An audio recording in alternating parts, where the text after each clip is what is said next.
favorita. Cierren los ojos y piensen en esa persona favorita. ¿Ya la tienen? Bueno. Ahora piensen de esa persona favorita que ahora se vienen las fiestas. ¿Qué le regalarían a esa persona favorita? Un robot.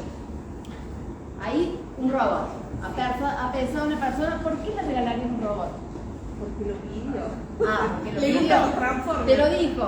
Sí. Te lo dijo. Quiere decir que su pasión tiene que ver con el robot y que te pidió el robot. A ver, ¿quién otro? Ropa. Ropa.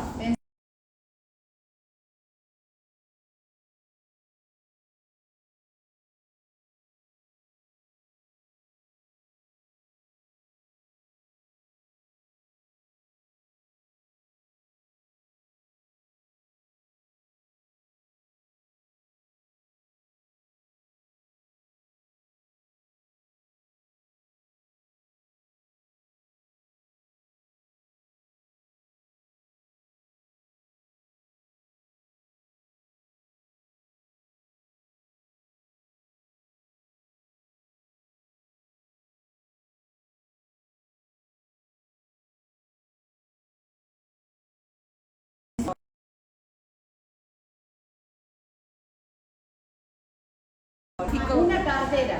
Tu persona favorita con una cartera la haría feliz. Espera que te regalen cartera siempre.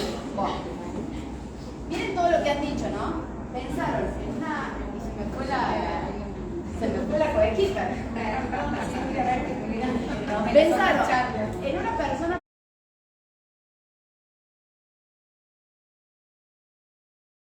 favorita y pensaron en algo para regalarle a esa persona favorita. La primera herramienta, yo acá les voy a bombardear de herramientas, porque en realidad les puedo dar una receta, pero en 30 minutos que tenemos, ya se me pasaron 10, no les puedo, digamos, explicar cada herramienta, pero sí, estas herramientas ustedes las pueden encontrar en internet. Lo ideal es, lo importante de esto es que ustedes conozcan el nombre de la herramienta para encontrarla, ¿sí? Cuando hablamos de una persona favorita, hablamos de una persona que la conocemos, que sabemos qué siente, qué hace, qué dice, qué piensa, qué le gusta, cuáles son sus frustraciones y cuáles son sus alegrías o no. Todo eso de la persona favorita que ustedes pensaron es lo que ustedes conocen de esa persona para después haberme dicho qué es lo que le gusta a esa persona y qué lo haría feliz. Entonces la primera herramienta que les traigo es el mapa de empatía. El mapa de empatía, así si ustedes lo buscan en internet van a encontrar un tutorial, tienen que tratar de armar un mapa del cliente o del segmento del cliente al que ustedes apunten. Tienen que conocerlo tan bien como si fuera su persona favorita. Para que la flecha, que dijimos recién, vaya al centro, lo más importante es que conozcamos a ese cliente, ese segmento de cliente. Majo habló en su discurso que ella, identificamos 50, digamos, tipologías de cliente, no es asertivo. Es asertivo cuando logramos identificar 1, 2, 3 y nuestro negocio va apuntado a eso, ¿sí? El próximo es la propuesta de valor. La propuesta de valor es el regalo que hace feliz a esa persona favorita, a ese cliente. Si yo logro identificar y mapear perfectamente lo que mi cliente piensa, lo que mi cliente siente, lo que mi cliente lo hace feliz, producto o servicio que yo tengo que crear para o sanar el dolor de mi cliente o hacerlo feliz, ¿sí? Se llama o el remedio o la vitamina para ese dolor que tiene ese cliente, ¿sí? Entonces, hay veces que hacemos la inversa. Los emprendedores generalmente somos hacer la inversa. A mí me gusta tal cosa, mi producto es este, y después ¿qué hago? Busco a quién se lo puedo vender. Claro. Y en realidad el camino más exitoso sería al revés. Ver cuál es mi cliente, qué es lo que necesita y darle algo acorde a lo que esa persona necesita.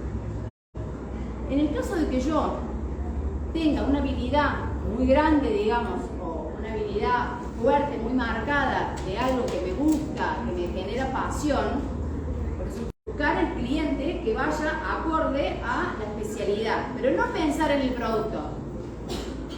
Yo busco qué es lo que me gusta para los que recién están iniciando, busco cuál es mi fortaleza. Cuando hablamos de FODA, no sé si han escuchado, es una herramienta estratégica también en los negocios, marcar el FODA de los negocios, pero también el FODA personal. El FODA es fortalezas, oportunidades, debilidades y amenazas, ya sea de la persona o de los emprendimientos. Cuando logramos concluir eso, ahí podemos analizar el cliente y podemos entregarle esa propuesta de valor que le genere alegría a mi cliente. Y ahí es cuando se comienzan a encontrar los caminos. Una vez que yo ya tengo eso, la próxima herramienta, que es muy poderosa y es larga para implementar, no sé si alguien ya ha logrado armar algún móvil, es simple. Sí, con experiencia. Si no, desde el primer momento no lo puedes. No lo podés hacer en un primer momento. Contame tu experiencia. Más o menos. Más o menos. ¿Te costó? No tanto. No, no me costó, pero tuve que pensarlo bien para enfocarme bien al segmento del cliente. Al segmento, lo que hablamos primero, al consumidor. Te costó. Me costó hacerlo y también entender que cosas dinámicas. Es dinámica, exactamente. Es una herramienta que es dinámica, porque es una herramienta que tiene 9 bloques, a donde estas son herramientas, estas 3 primeras herramientas que estamos hablando son herramientas que vienen del marketing, ¿sí? Son herramientas que generalmente vienen del design thinking, que es una parte que estudia el marketing, que hace el diseño del producto del cliente, ¿sí? Entonces empiezan a mapear desde esa zona, empiezan a mapear de quién es el cliente, qué es lo que necesita, y después, antes en los emprendimientos siempre se generaba el plan de trabajo, ¿sí? Que es lo que su plan de trabajo, donde vos, digamos, lo general, que lo podías llevar al banco y demás, donde te facilitaban, digamos, para dar inversiones. Como era una herramienta tan compleja, se empezó a utilizar el modelo Canvas. El modelo Canvas es algo más reducido que el plan de negocios, es algo más reducido, donde tiene 9 bloques, a donde habla, primero, en el centro, habla de cuál es mi segmento de cliente, que tiene que ver con la primera herramienta que vimos. La segunda herramienta es la propuesta de valor, ¿sí? De mi segmento de cliente veo la propuesta de valor, y ya después puedo empezar a armar, digamos, mi modelo de negocios. En algo más simple, en una herramienta más simple que no sea el plan de negocios, que era lo que antes se armaba, que eran libros larguísimos que uno nunca terminaba de completar.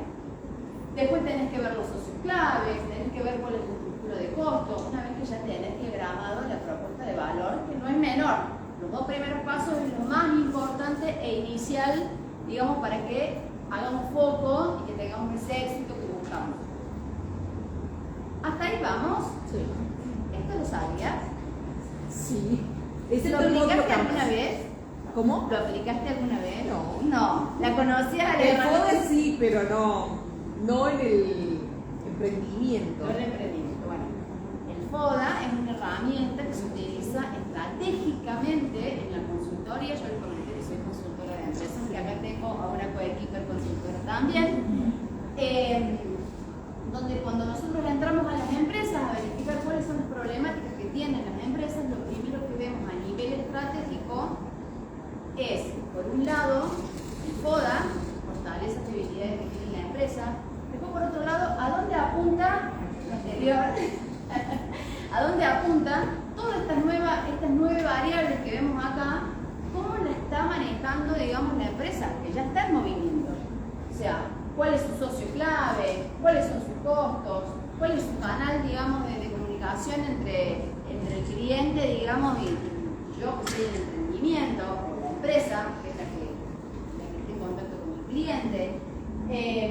Las fuentes de ingresos, o sea, ¿cuánto? Acá, la parte de abajo, cuando hablamos de estructura de costos, que lo vamos a ver al final, el tercero de rentabilidad. Estructura de costos, todo lo que tiene que ver con ingresos, estamos hablando de cuestiones monetarias. O sea, cuando hablamos de emprendimiento, hablamos de conocer al cliente, hablamos de qué es lo que le emociona, con lo cual está bueno la charla que está dando Marilina de las cuestiones que le emocionan, porque nosotros tenemos que generar el impacto wow en el cliente, y eso solamente es una propuesta en el cliente dijo, wow, si vos le compraras un robot a esa persona favorita, ¿qué diría? Wow. ¿Sí? Si le comprabas una cartera a tu persona favorita, ¿qué diría? Wow. ¿No? Entonces ahí vamos conformando. ¿Van entendiendo? ¿Me van siguiendo? Sí. Son herramientas que sí son simples de aplicar, pero demandan tiempo y son dinámicas.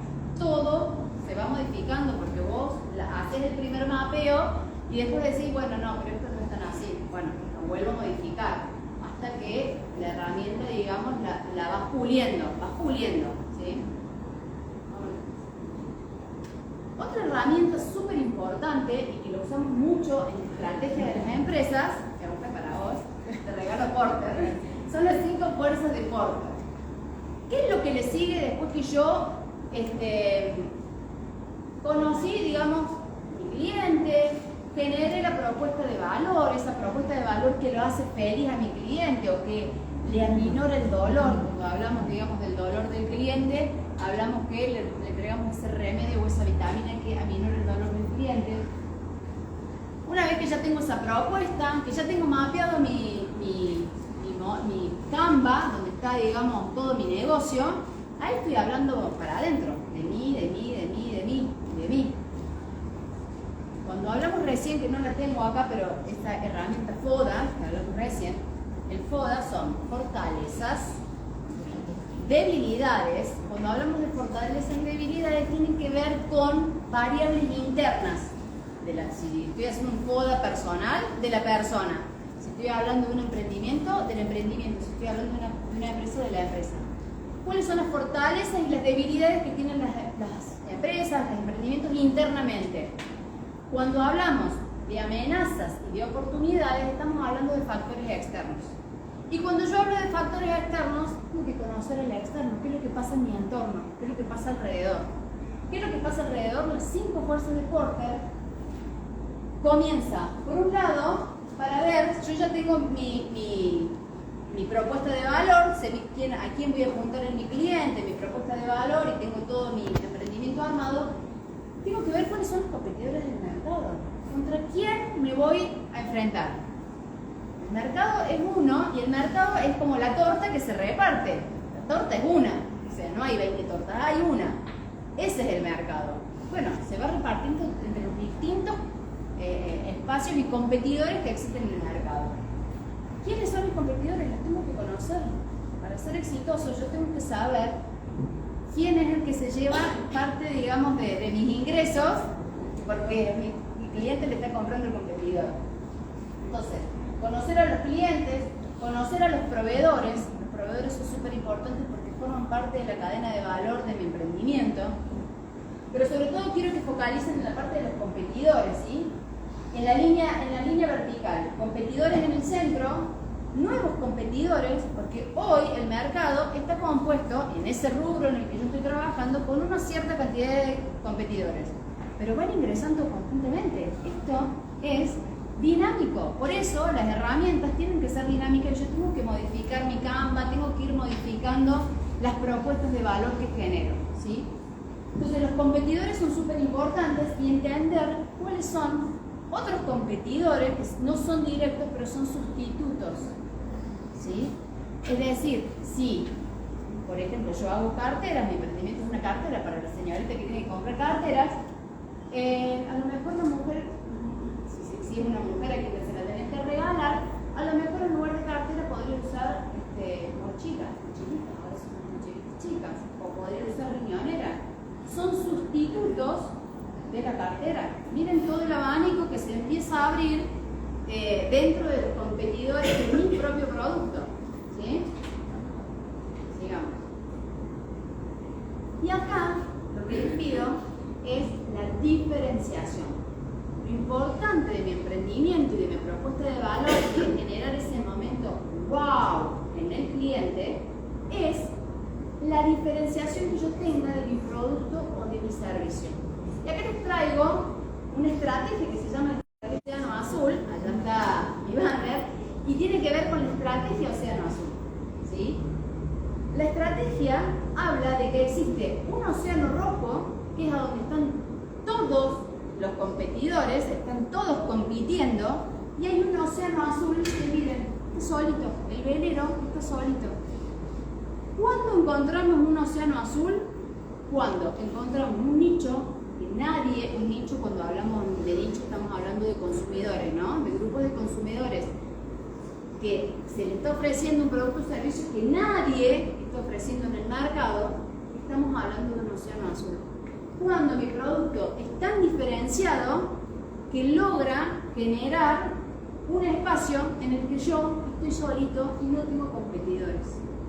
Eso solamente se puede lograr o entrando en un nicho nuevo o diferenciando tanto mi producto que el cliente no le interese lo que existe en el mercado, sino que elija solamente mi producto. ¿Cómo vamos hasta ahí? ¿Vamos entendiendo? ¿Sí? ¿Cómo va? ¿Cómo está? Los que tienen ya emprendimientos en funcionamiento. Sí. Cuando yo empecé a vender los zapatos tan finos hace 3 años, muchos me decían que lindo, pero esos zapatos no se los van a vender a nadie. Mercado, digamos, de lanzarte. Porque yo decía, si hay mujeres como yo que no consiguen, cuando lo consigan, Ahí levantan la mano, tu clienta, tu persona favorita. Bueno, entonces lo importante de esto es la diferenciación, es un punto súper importante, digamos, para poder hacer foco y entrar en el mercado, en ese mercado donde no compito. Volvemos un poquito atrás. Por ejemplo, les quiero dar un ejemplo. Esta estrategia hay un libro, digamos, que cuenta sobre estrategia y habla que, por ejemplo, uno, digamos, de los emprendimientos que surgió del Océano Azul es el Circo du Soleil. El Circo du Soleil, ¿qué hizo? Generó una mezcla entre lo que era el circo convencional y el teatro. Y ahí confluyó en un espacio que no lo estaba ocupando nadie dentro del mercado. Ahí, digamos, agarró todas sus fortalezas, expandió el mercado y generó, digamos, entró en ese océano azul. ¿Sí? Bueno, todo eso tiene que ver con la primera parte, con el propósito de mi emprendimiento, ¿sí? Yo cuando hablo de los 3 ejes también siempre hago alusión al círculo dorado de la esquina, no sé si lo conocen, ¿sí? Bueno, el círculo dorado habla de 3 círculos donde en el centro es el para qué hago lo que hago, y eso tiene que ver con la estrategia, con la dirección. Después el cómo, el círculo que le sigue, que lo engloba el para qué, es el cómo, que tiene que ver con los procesos que yo, digamos, genero dentro del emprendimiento. En el emprendimiento, bueno, lo que quieran, en la comunicación es lo mismo, ¿no? El para qué hago la comunicación que hago, cómo la hago, y el último círculo es el qué, que es la rentabilidad, que es el resultado final que me tira todo lo que yo hice de adentro hacia afuera, ¿sí? Ahora vamos a ver el tema procesos. Este es un grafiquito simple, solo para que ustedes entiendan que los emprendimientos, como las empresas, están en sistemas que son abiertos.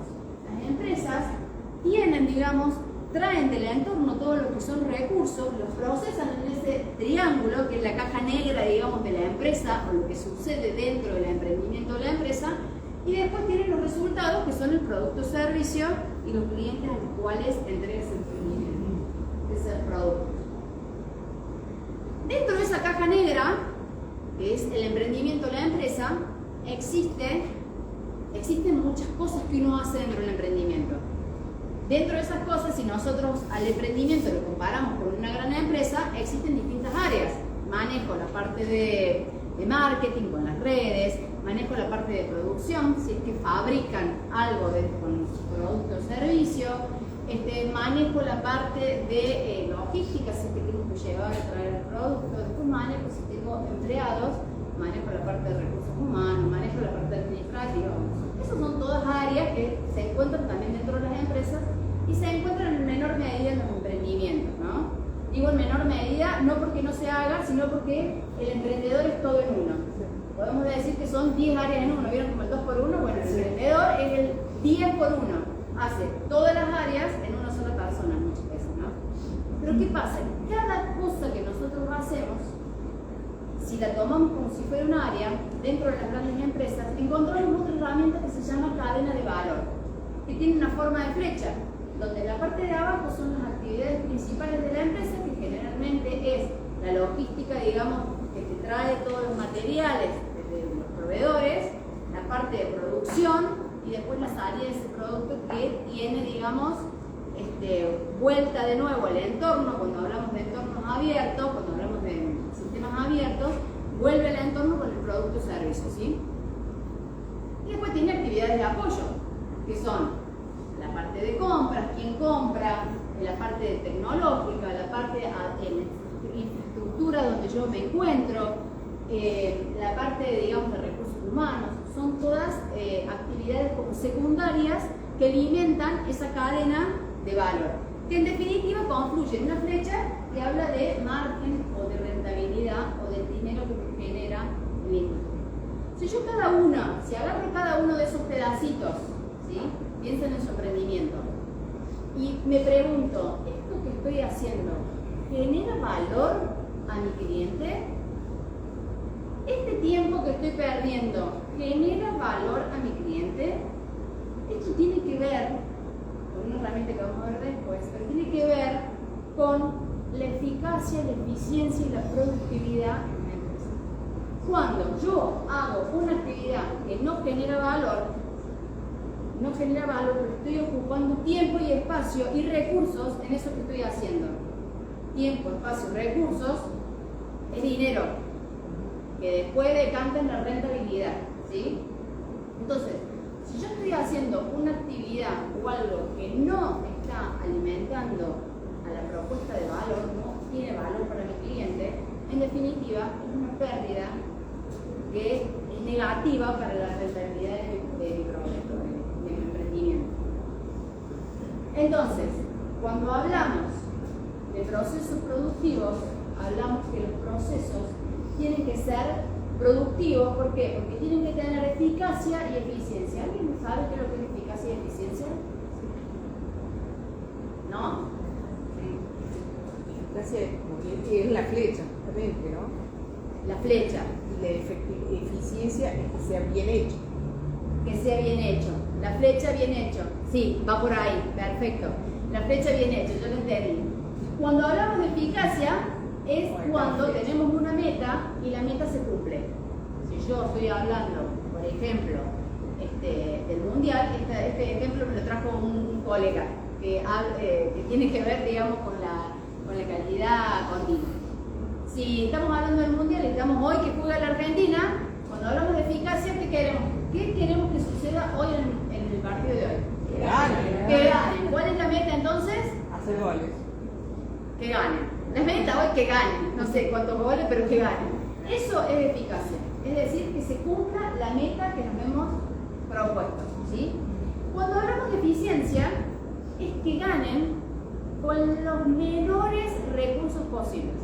Es decir, que si hoy ganan y salen todos quebrados, todos multados, con tarjeta roja, con tarjeta amarilla, eso no es eficiente, porque ¿qué va a suceder en el próximo partido si es que pasamos? Que ganamos, pero todos rotos. ¿Qué va a suceder? No vamos a ser muy eficaces en el próximo. No vamos a ser productivos en el próximo. En el próximo no va a haber nadie que juegue. Yo siempre digo, bueno, pues sí, hoy yo soy licenciada en Relaciones Públicas y Institucionales, que siempre es el medio no justifica. Entonces, la eficiencia, en realidad, ¿qué quiere decir? Es cómo lo van a realizar y que las consecuencias sean las menores negativas y las mayores positivas. Exacto. Entonces, me pasa porque ella me está apurando. Bueno, entonces tiene que ver con eso, ¿no? Tiene que ver con que no tengamos, digamos, no gastemos más recursos de los que necesitamos para la meta, porque todo eso, en definitiva, decanta en la rentabilidad. Y ahora volvemos a un punto, porque voy al tercer punto, que es la... Ahí va. Vamos al punto 3, que es la rentabilidad. Cuando hablamos de rentabilidad, estamos hablando que nuestro producto o servicio tiene que tener un precio. Cuando hablamos de qué precio le ponemos a nuestro producto o servicio, la verdad que es bastante complejo, porque confluyen un montón de variables. Miren todas las variables que confluyen. Tengo que entender si tengo competencia, cuál es el precio de la competencia. Tengo que entender qué ventaja competitiva o diferenciación tiene mi producto o servicio. Tengo que entender cuál es la estructura de la competencia. ¿En qué etapa de ciclo de vida está mi producto? Mi producto hace 1000 años que lo hago y evidentemente ya amorticé, digamos, todo lo que vengo haciendo, digamos, un menor impacto en el mercado que estoy armando. ¿Es para ese segmento de mercado respecto al precio que le estoy poniendo? Bueno, todo eso decanta en rentabilidad. Y el segundo punto son los costos, ¿sí? Los costos tienen que ver con cuál es el interior, digamos, de ese proceso productivo que vimos que decantan en costos. Los costos son costos fijos o costos variables. Costos fijos tiene que ver con si tenemos empleados mensualizados, si tenemos alquiler, si tenemos internet, que generalmente es un monto fijo todos los meses, venda o no venda, lo tengo que pagar. El variable tiene que ver con lo que yo estoy vendiendo. Si estoy vendiendo un producto, son los materiales y la mano de obra que va exclusivamente a ese producto. Es decir, la mano de obra pago por hora es variable, si la pago mensual es fija. Pero tiene que ver con eso. Cuando hablamos de rentabilidad, y me apuraste, me pasé. Cuando hablamos de rentabilidad, estamos hablando que a mi precio le tengo que restar el costo y a eso lo tengo que dividir por toda la inversión y todos los recursos que he colocado para mi emprendimiento. Y con esto finalizo porque no tengo tiempo de paso.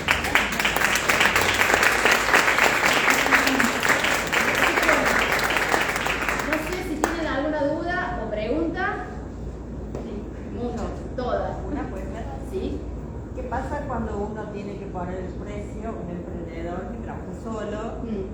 Al poner el precio sí considera todas esas variables, pero la mayoría de los materiales que utiliza son para reciclar, o sea que no tienen un costo, no me han salido nada. Y eso a mí me crea dificultad al poner el precio del producto. Yo sé que sale poco. Pero bueno, ahí es larga la charla, si querés yo después te ayudo porque no quiero. Pero bueno, los materiales vos generalmente tenés un proceso para seleccionar ese material, tenés una logística para traer ese material. ¿Qué pasa si ese material no lo conseguís en el mercado? Vos tenés que seguir produciendo, ¿con qué lo vas a producir? Si bien tu producto es de material reciclado, podés llegar a tener algún inconveniente dentro del mercado que no consigas ese material. ¿Cómo lo vas a solucionar? ¿A dónde te vas a ir? ¿Cuál va a ser tu proveedor? Eso tiene un costo. Claro, Tenés que al punto llevarlo, digamos, a tus números y colocarlo dentro del costo del producto que después te va a llevar al precio final. Dependerá de qué tan grande es el guau que produjiste, ¿sabes? Exactamente. Si el guau es muy guau, por más que no tengas fotos, hay que aprovechar el guau. Exactamente, ahí tu rentabilidad es mayor, justamente la diferenciación, la diferencia, hay dos tipos de estrategias. Si vos vas tu producto, estrategia de costo o estrategia por diferenciación. Si vos por estrategia de costo, es decir, tengo mi costo es este y yo tengo esto de rentabilidad, le pongo un marcante, ¿sí? Entonces tu precio va a ser este. Ahora, ¿qué sucede si yo le agrego una diferenciación? El costo va a ser el mismo, pero tu markup va a ser este. ¿Por qué? Porque a lo mejor tenés un poquito más de costo porque le agregaste tecnología, quizás sea un poquito más que en la estrategia de costo, pero tu precio quizás sea un 50% más que si tu estrategia es costo. Gracias. Bueno, ahí yo les dejé, si quieren escanear esta presentación, escanean ahí en mi banner y pueden bajar la presentación. ¿Estamos? Bien. Bueno, Gracias. cualquier cosa se comunican conmigo en las redes. Sí, Muchas gracias. ¿Quién sigue? Comí 10 minutos. Ah, la vi. Comí 10 minutos.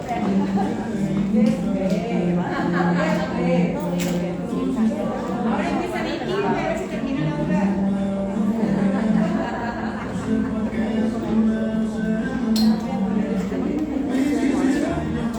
¿Qué te gusta bailar?